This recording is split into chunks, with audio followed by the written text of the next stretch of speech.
I have no intention of taking care of Grandma. I don't even want to see her face. Why don't you do it, Lily? My sister-in-law said with a malicious grin. She probably thought that if she could take control of the house, she wouldn't have to worry about Grandma at all. My brother smirked beside her, glancing at me and Grandma. I could see it would be hard for Grandma to find peace in such an environment. It's okay, Grandma. I'm here for you, I said confidently. My name is Amy. I've just turned 50 and am now enjoying a slow-paced life with my husband. Our 2 children have grown up and are following their own paths. The days when I juggled work and family while they were little seem like distant, tender memories now. Today, my life revolves around my work with my husband and the time I spend with my grandmother. My husband, Terry, and I run a well-known traditional restaurant. I manage the business as the owner, while Terry, a skilled chef, supports the establishment with his culinary expertise. I chose this path because I studied business in college and was fascinated by restaurant management. Initially, I wanted to cook for our guests, but things didn't go as planned, and I quickly shifted focus. During college, I started a kitchen job at a luxury hotel near the university, but my cooking skills were lacking. A senior coworker told me I couldn't even peel vegetables properly, so I was reassigned to serving. Although it was a blow, it's now a funny memory we laugh about. Whenever I faced challenges, I turned to my grandmother. She would listen quietly until I finished, then look me in the eye and say, "Amy, I know your dreams and hopes, but life isn't always a straight path. There are detours and bends, and each of these experiences helps you grow. Go at your own pace and stay strong." Her words were a comforting balm. Thank you, Grandma. No matter how small the step, I'll keep moving forward, I'd say, always buoyed by her gentle encouragement. Having lost my parents early on, she was my greatest comfort and cherished treasure. In the midst of all this, I met my husband, Terry. He was a chef at the hotel where I worked part-time, having mastered cooking over the years. Knowing about my passion for cooking, he approached me and said, "I'm still learning myself, but I'll teach you everything I know if you're interested." I was thrilled and eagerly accepted. From there, we started with the basics, cooking together at each other's homes. The hotel's kitchen was often occupied, so we practiced at home, creating our own private cooking class. As we cooked and stirred pots together, our relationship grew deeper. Before long, we were seriously dating, and after a few years, we got married. Even after marriage, Terry continued to pursue his passion at the hotel kitchen, while I joined a startup, overseeing several restaurants to understand the practical aspects of business management. The theories I learned in university and real-world experience were worlds apart. Despite the challenges, I gradually got the hang of managing a business.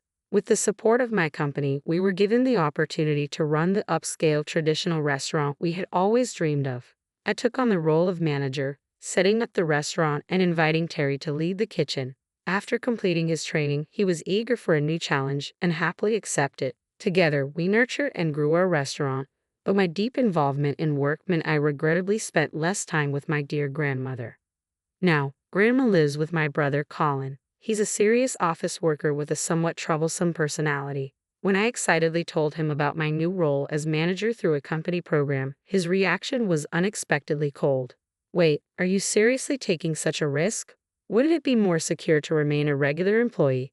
Besides, managers hired like that don't earn much, do they?" he asked with a skeptical look. "Colin, isn't that a bit harsh?" I tried to counter, but his stance was firm. "Amy, listen closely. Stability is the most important thing. Why are you so intent on doing as you please? Not just you, but your husband too. Don't you realize how tough it is to run a business?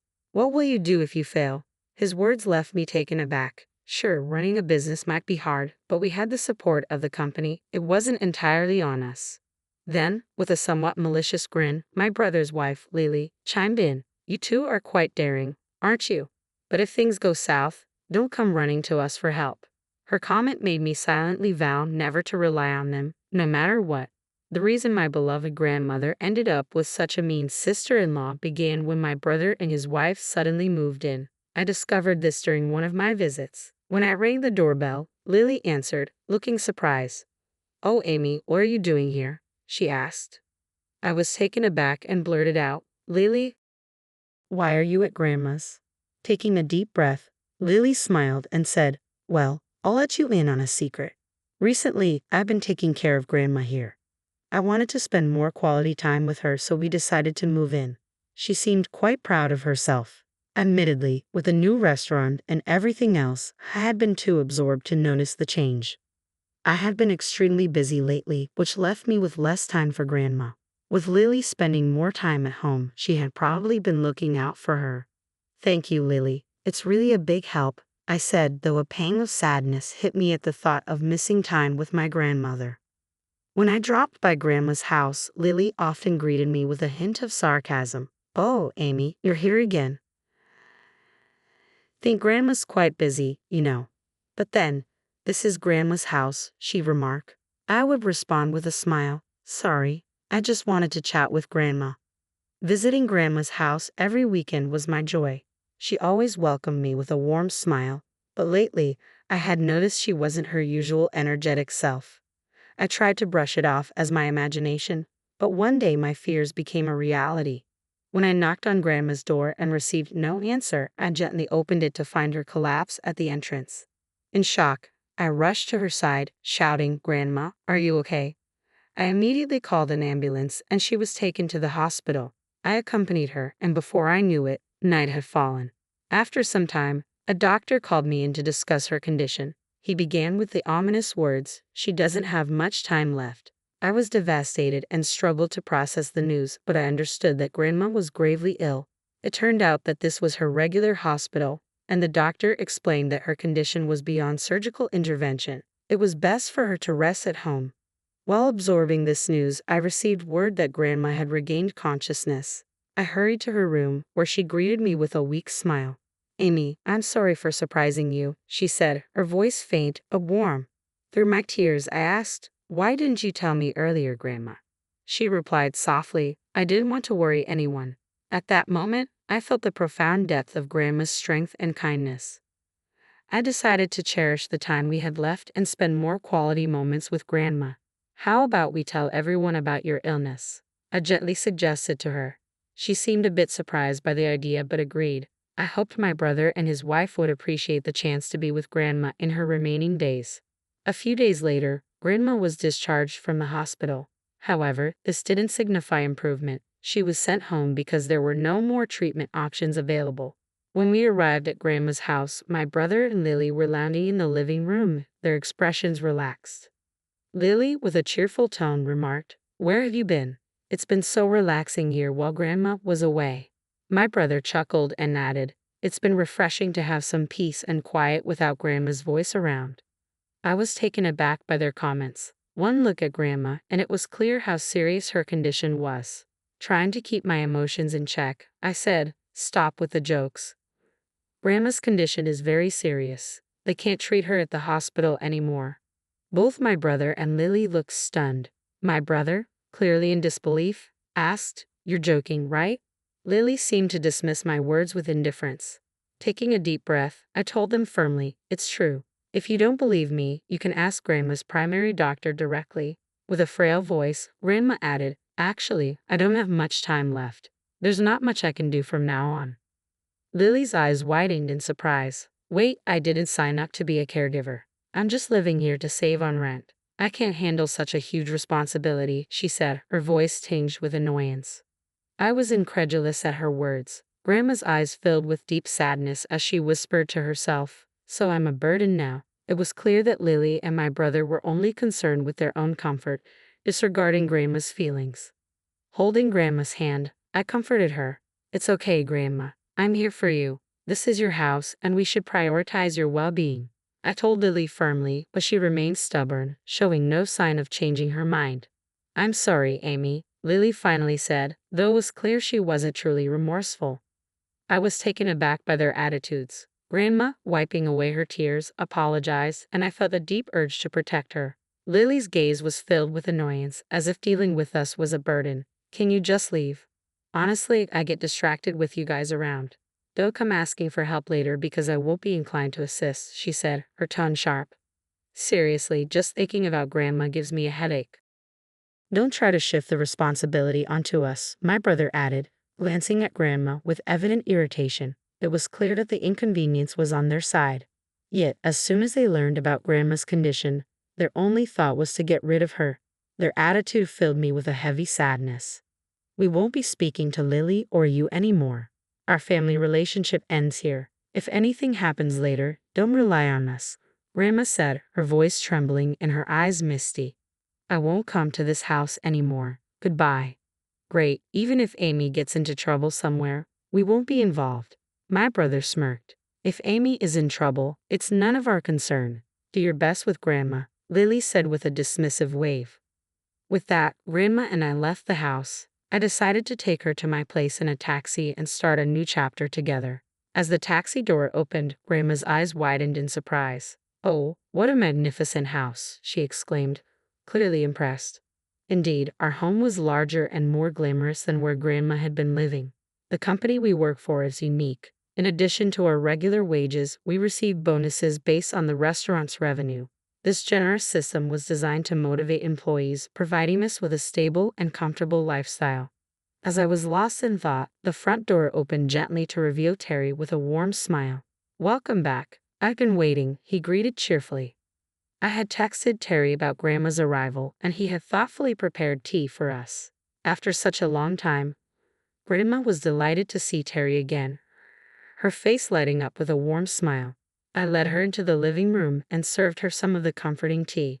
As she sipped it, she looked visibly relieved and took a deep breath, saying, "This place feels like somewhere I can comfortably spend my remaining days. At the other house, I felt like I was just in the way." Her words carried a hint of sadness, and I could sense the coldness she had experienced from Lily and my brother. My shock grew when I learned that Lily had been taking Grandma's pension money without permission. Could Lily really do that? I muttered under my breath, and Terry, equally shocked, said, I can't believe it. We can't let this go. I felt the same way. We should give them a taste of their own medicine, Terry said passionately. I nodded in agreement. Yes, let's take some action. A few days later, I received several calls from my brother. After waiting a while, I answered to find Lily's angry voice on the other end. Hello? Why the constant calls? I asked, feigning ignorance. It's about Grandma's house. We've been asked to leave suddenly. This is your doing, isn't it? Lily shot back. Trying to hide my amusement, I replied, I have no idea what you're talking about. Her distress was evident as she said, Wait, why would she do that suddenly? Did you and Terry plan this? No, we didn't do anything, I said calmly. Grandma decided to sell the house because it was in her name all along. We were surprised too, but she simply wanted to move on. The sale has already been finalized and there's a new owner. Staying there longer might cause issues. Lily's voice was filled with a mix of shock and confusion. Do you think Grandma really understands what's going on? Did you guys offer her some sort of sweet deal? No, we didn't do anything of the sort, I assured her. Grandma just wanted a fresh start. Terry spoke with the real estate agency right away, and Grandma agreed to the sale because she didn't want to deal with you and Colin anymore. As I spoke, I felt a sense of satisfaction. Let's find a new path and build our lives separately, I added, ready to move forward and leave the past behind.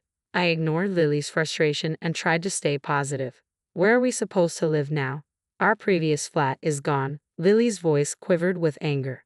From what I gathered from Grandma, Lily had a penchant for shopping, always flaunting the latest designer bags and frequenting beauty spas and salons nearly every week. My brother's income, on the other hand, wasn't particularly high, and with their old debts, their financial situation must be quite strained. Despite their challenges, my brother seemed infatuated with Lily's beauty and probably indulged her every whim, which is why they had moved into Grandma's house to save on expenses. To be honest, I wasn't overly concerned about their situation, so I playfully suggested, why not try staying in a motel for a while? Oh, but it might be tough if you're short on money. Lily paused, then replied in surprise, Why are you talking about our financial situation? I didn't get any response from my brother at that moment. Later, Grandma took the phone and, smiling, said, Actually, I told Amy everything. And by the way, Amy's house is really nice, spacious with the latest appliances and very comfortable. It's completely different from what you're used to. My brother seemed intrigued by Grandma's words. When he took the phone, he asked, Why are you guys so rich? I thought you were struggling financially. It might surprise you, but aside from our regular salaries, we also receive a substantial bonus. Roughly speaking, we probably earn about twice what you make in a month. Both of us work hard and live comfortably, I said with a hint of pride. He was silent for a moment, clearly taken aback. Seriously? Yes, I confirmed. You always said full-time employment is the best, but maybe you should broaden your horizons. We seem to be managing quite well with our approach. I advised them coolly, you need to sort things out on your own without relying on us. Lily's sweet voice and then surprised me with a request. Hey Amy, could we visit your place, just your brother and me, even if it's just for a short while? Taken aback by her proposal, I firmly replied, no, I've already told you that we're done. Figure things out on your own. They tried calling me several times afterward, but I had nothing to discuss and chose not to answer. I decided they were no longer part of my life.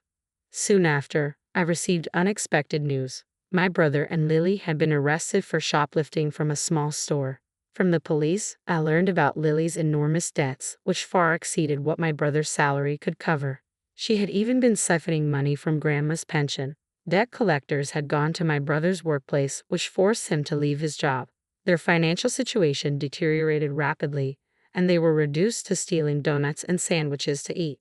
The police informed me that, during their arrest, both my brother and Lily had pleaded with them to reach out to me. My brother said, I know we've done wrong, but please help us. Lily tearfully begged, forgive our past mistakes and help us just this once. Despite their pleas, I couldn't easily forgive them. Their reckless spending and neglect of Grandma had led to serious consequences. I believe they were now facing the outcomes of their own decisions. Months have passed since then, but my feelings remain unchanged. Grandma is still lively and enjoys each day, which brings me comfort. I've taken time off work to spend quality moments with her, and I'm grateful that my company is supportive during times like these. Though Grandma occasionally feels unwell, we find joy in our walks through the garden and in our conversations about the flowers. These moments are precious to me. Grandma, your birthday is coming up. Is there anything special you'd like to eat? I asked with a smile. She replied, I'd love a sandwich made by you. Although my cooking isn't exceptional, her kind request touched me deeply. I still have many places to show her, foods to taste together, and stories to share. I cherish every heartwarming moment with her and strive to make her smile as much as possible while she's feeling better.